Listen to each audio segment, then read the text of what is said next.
Was that action? That was action. All right. I was like, what?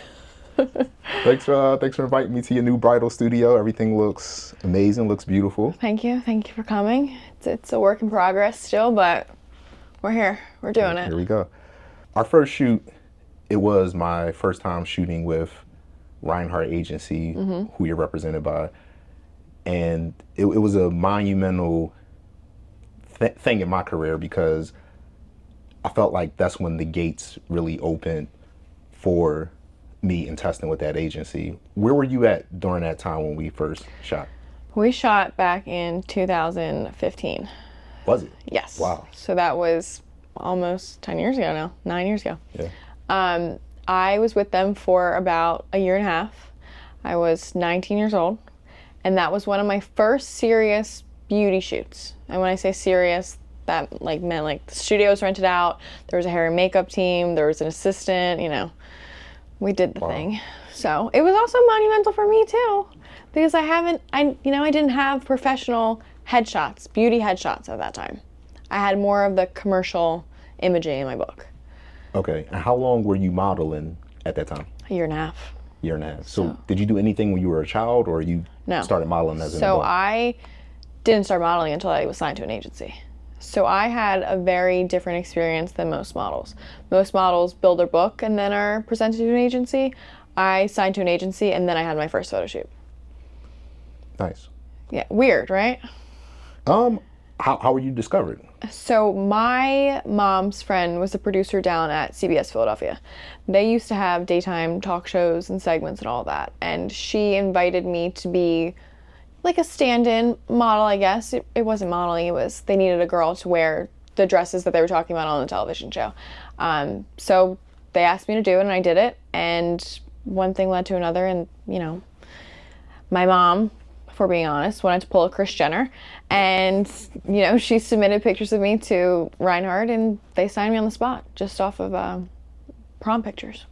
Prom pictures. It was my prom pictures. Yep, it was. I didn't even have digitals, nothing. I gotta make sure I get those to include them in the video. Yeah, please. I love the prom dress I had.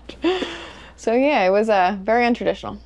So for newer models out there, just starting out, I want to say, we have shot many times over the years, and I'll be completely honest, in my eyes, we have 2 photo shoots that were trash. More so on my part. No, mine too. No. It was mine too. So the reason why I say it was on mine, and this is for, any photographers watching this, like at this time in my career, I was obsessing too much over gear and light as opposed to actually taking the time to be present, direct the models, and get the best image from them. So for somebody just starting out who gets, because you handled it like a professional, so someone who's just starting out and they get bad image from a photo shoot or they don't like the images, what advice would you give to them? Because some people, I've heard models, call the photographer out, complain about the work, and then others are like, you know what, hey, it was a bad one, keep it moving.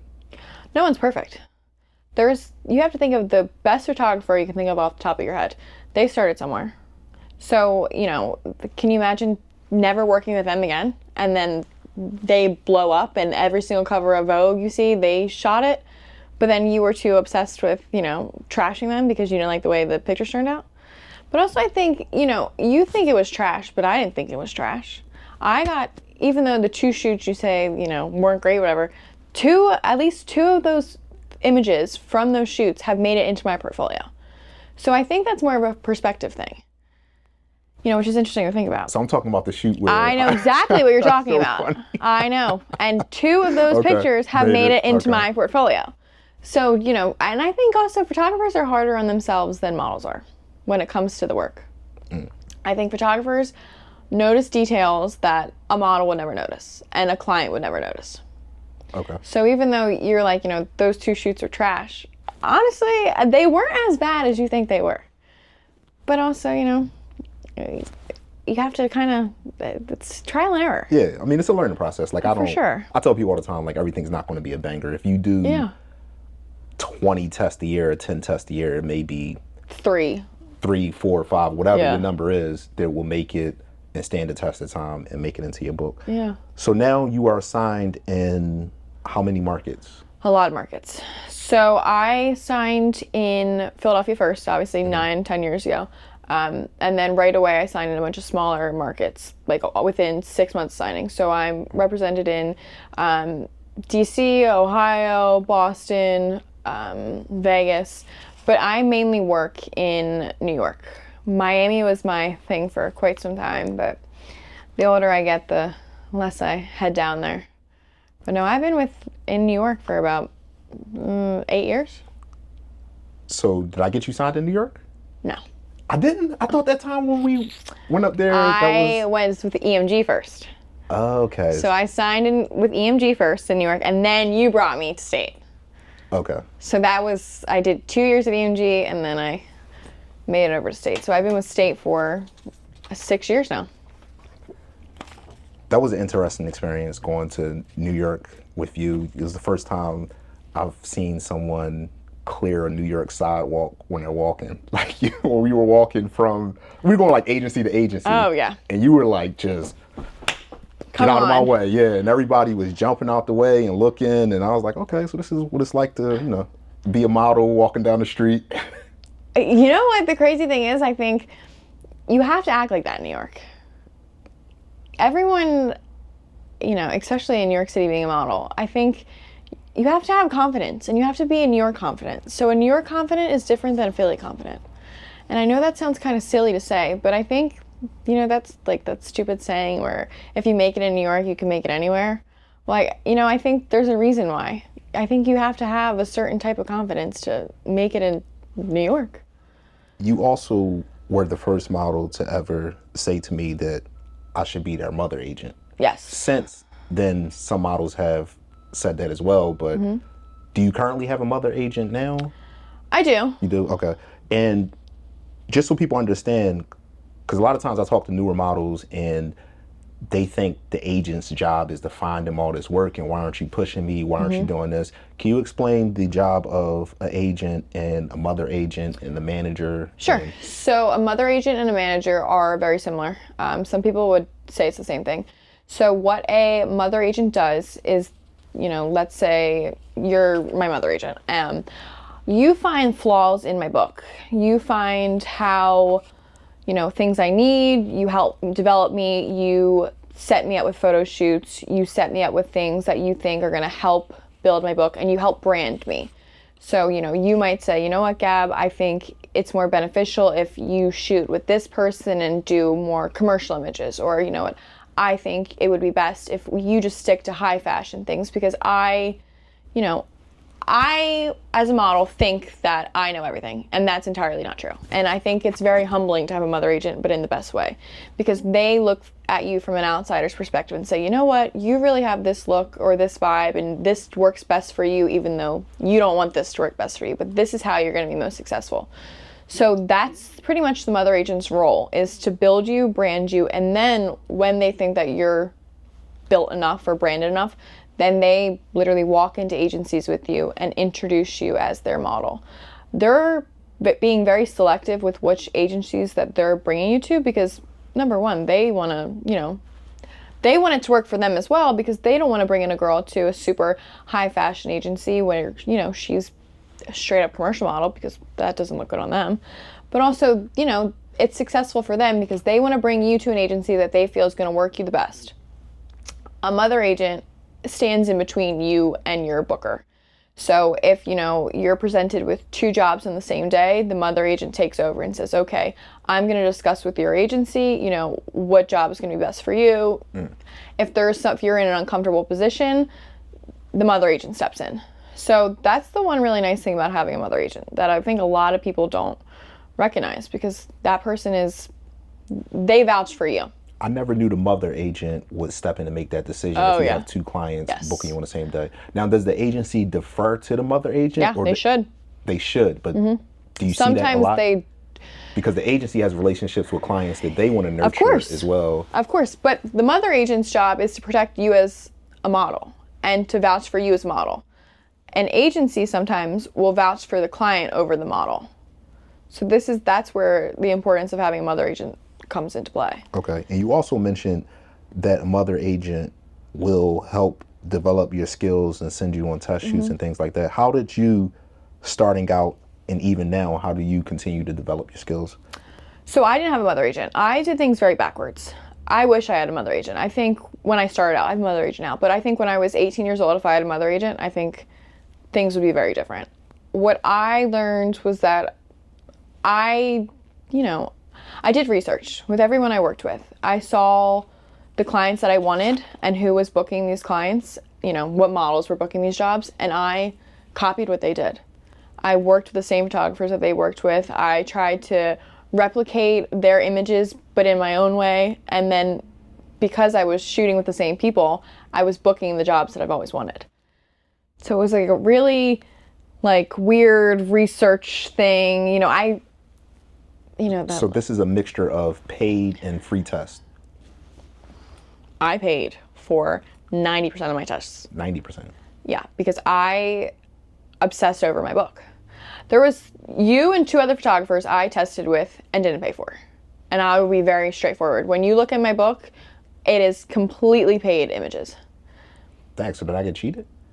I guess. No, kind of. I'm messing. I mean, honestly. I look at us as, we're you know what I mean? Yeah, it's always a good time. We just I thought quality over quantity. Okay. I see a lot of girls. This is the one piece of advice I will give every single model that starts out. Don't shoot with anyone and everyone. Because what you're doing is you're putting out images that sometimes will not serve you. So let's say, for instance, you work with a photographer who, I don't want to say just started, but is a very amateur and wants to shoot you in something super provocative. The quality is not there, the lighting is not there, there's nothing that will help your book. And they're putting these images out. And then what's happening is that's how you're being branded. So your book is your brand. So if you're shooting, low quality things that doesn't align with your goals, that's ultimately going to be what your book is. So I knew right away. I think I probably had 2 photo shoots before I was like, I'm stopping this. I'm never, you know what I mean? I'm researching, I'm shooting with the right photographers. I'd rather save up my money and pay knowing that I'm going to get good quality images that make sense. Okay. To go back to being represented in different markets, and are you representing different countries now as well, or just different markets within the US? I was all over, so I was represented in all of South America. How does that work? Does clients have to fly you in, or are these seasonal markets where you have to go down there and be present during the time when a lot of the work is being completed? So my contract was with Wilhelmina for all of South America. That being said, because I had clients in Colombia, Puerto Rico, they would fly me out.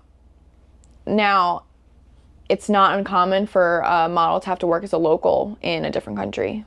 But truthfully, you're spending a lot of money to get there. And ultimately, you're probably not profiting. So it doesn't make too much sense to have a representation in certain markets where you don't live.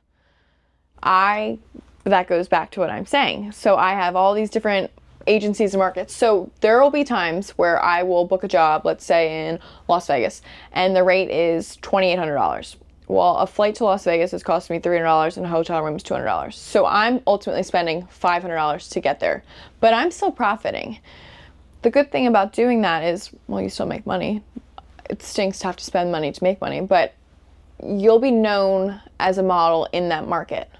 So when you're introduced to a new market, like Las Vegas, I don't live in Vegas, I never lived in Vegas, I don't know anyone in Vegas.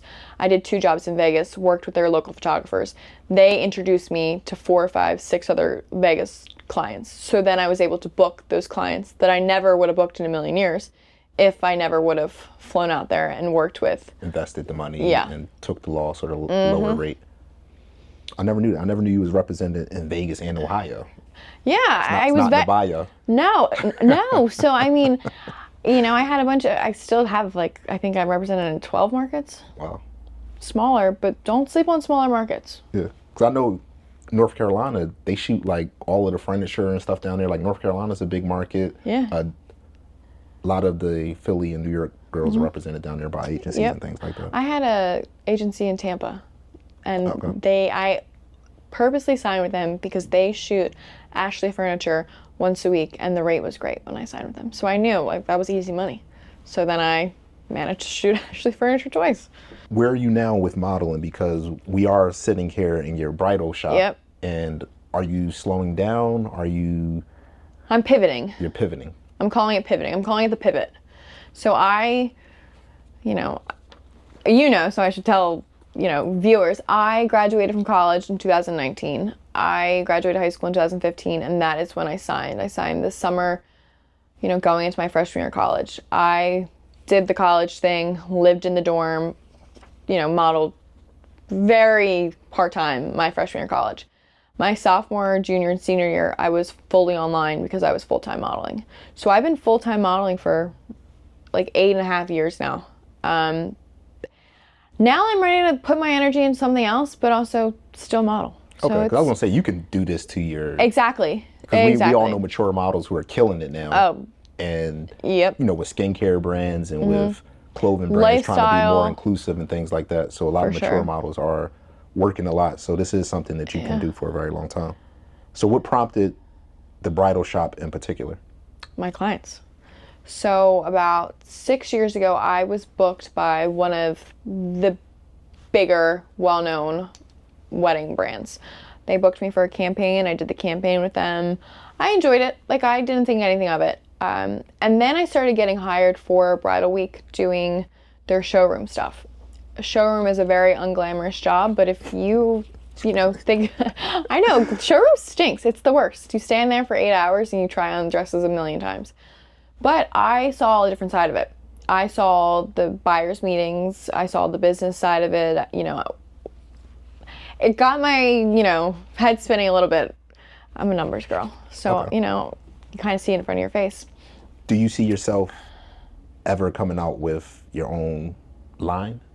Oh, I would love dresses? to. Okay. I would. And you worked at a bridal shop before, Yes. so you do have that experience as well. So that's what inspired me to work at the bridal shop, because I knew that I wanted to own my own bridal shop after working for my clients as their model. Throughout your career, you said you've been doing this for 8 years. What are some of the moments that really stood out? Like for me, I can think of 3. There was, my first commercial job, my first time working with a model from X agency, or my first, big payday or things like that. Or, meeting someone who I considered was a legend or famous or a big name within the industry. What are some events that have stood out in your career? Signing in New York. Signing in New York is a big one. That was a big one for me. I think that would be a big one for anyone, because that was always a goal. I always wanted to sign in New York. So, when I signed, that was huge. My second one probably was my Guess campaign. Guess? When I booked that. I remember that, yeah. Yeah, Guess was always something I wanted to do since I was younger. So when I booked that, I was like, I've made it. And then I think the third one, it sounds stupid to say, but when I was on set with girls that I have been following on Instagram since I was like 15, 16, just working the same job, being booked as them, like with them, doing the same exact thing. That was a huge moment for me. What job was it? Just a regular e-com job for a really good brand. But because I was working with models that I've always looked up to, and we were on, they had 4 models that day. 2 of them I've been following on Instagram since literally forever. And I've always wanted to be like them. And then I was like, oh, well, we're on the same call sheet here. We're doing the same thing, getting paid the same rate. And I was like, I've made it. I've made it. And it was a very unglamorous job, but still. What still gets you excited about the industry? I think what gets me excited about the industry is new clients constantly. I think booking new clients is really big for me. Whether the client is small or big, just having, myself in different situations and different projects excites me. So I think that, I know it sounds kind of silly to say, like, even e-com clients I've never worked with before, that excites me. I think it's very exciting to, have someone that's you've never worked with before want to work with you. Yeah, because casting is very important. Casting for is tough. A new client, because if it's a startup, you're going to be the face of their brand for a year and things like that. Which I was. There was a client that I've had, Cartolina. I did one of their first e-com jobs. They were going to do unrecognizable. They ended up doing recognizable, which is when unrecognizable is when your face is not in it. That's where they cut they cut your lips down typically. They were like, we want to use your face. And then they used me for their campaigns. So, going from unrecognizable to a campaign is huge. You recently shot some content for your bridal boutique here. Yes. And bridal dress designers, sometimes they supply you with the image, but then you're also allowed to recreate your own content for your brand and things like that. So I did that on purpose. So I had a photo shoot for my store. I have 9 designers, and what I wanted to do is I wanted to have, they send you the branding images, which is great, and the designers will have the most beautiful backdrop. They'll take the images in like Lake Como. You can use or somewhere in California or something like that. They'll spend everybody has them though. Every single bridal boutique has those images. So what makes my store different from everyone else's if I'm using the same images? So I did my own little production. I, had 8 or 9 dresses, one of each designer, and I hired some models as my friends and myself, and I wanted to create my own brand, my own marketing. And that's something that no bridal boutiques in this area or that I found do, which was what I took great pride in. No bridal boutiques brand. I don't know why. Was it like just a moment to be like, I'm actually selling my thing now? Yeah, it was. I wanted my own. I wanted my own brand. I wanted to brand my own images. I wanted to have my own backdrop. I wanted it to be, my vibe. So I did it at the Fittler Club, which is not, they have weddings there, so it is sort of a wedding venue, but it's more of like a members only social club. So there's bars and restaurants and greenery. And I think it was more of my vibe because I don't think I'm a real country club bride. I mean, so it made sense. Are you planning on, how do you plan on using those images? Are you doing like an e-commerce style site, or are you just saying like, hey, this is for social, this is for emailers, this is for... It's like mainly for like social. It's all my advertisements. So for like my Facebook and all that, I wanted images that were different from the ones that the designers use, because that's what other boutiques are using, is the same images. But yeah, I think there's still a lot to do with those images. I just don't know what yet. I gotta figure it out.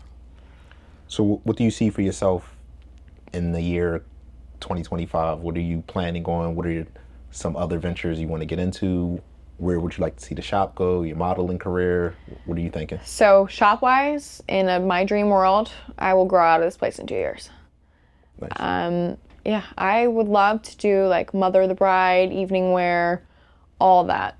Obviously, my store is smaller, so it's only bridal right now. But if I had a space that was double the size, then I could hit a whole different audience. Modeling wise, I really want to keep doing my thing, but I also want to take it a little bit more serious in New York. I think for the past 5 years, my main focus was, I don't want to say it wasn't New York, because it definitely was New York, but Miami. Most of my clients were definitely swim, lingerie, and I will say I push that because the rate is always double. So when you do swim and lingerie, the rate is double. Usage and hourly.